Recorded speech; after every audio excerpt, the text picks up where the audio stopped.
Владимир Зеленский в интервью итальянскому телеканалу снова озвучил предложение Владимиру Путину провести личную встречу. Он заявил, что готов к переговорам на любой нейтральной территории – в Соединенных Штатах, Европе или на Ближнем Востоке.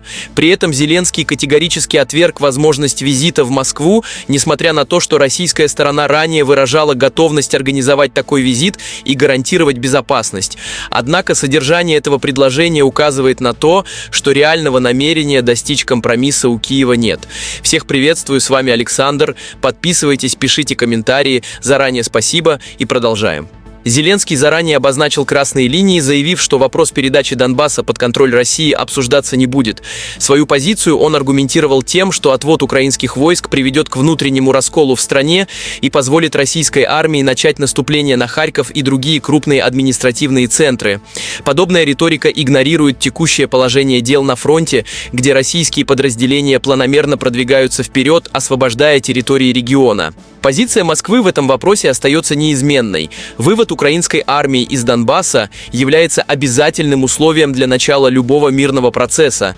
Если приказ об отходе не будет отдан добровольно, регион будет полностью взят под контроль силовым путем. Значительная часть выступления Зеленского была посвящена его надеждам на администрацию Дональда Трампа.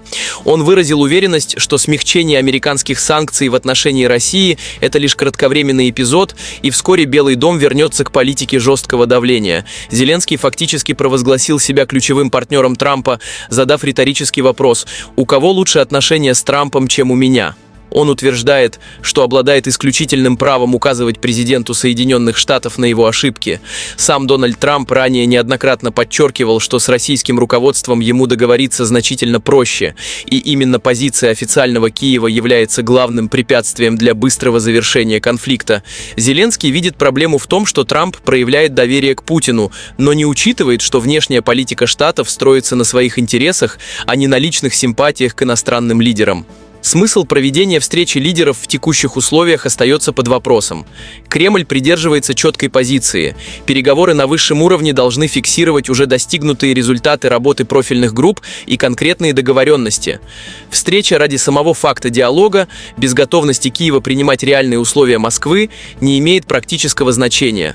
Пока Зеленский отказывается обсуждать ключевые требования России, любые контакты превращаются в формальность, не влияющую на ситуацию.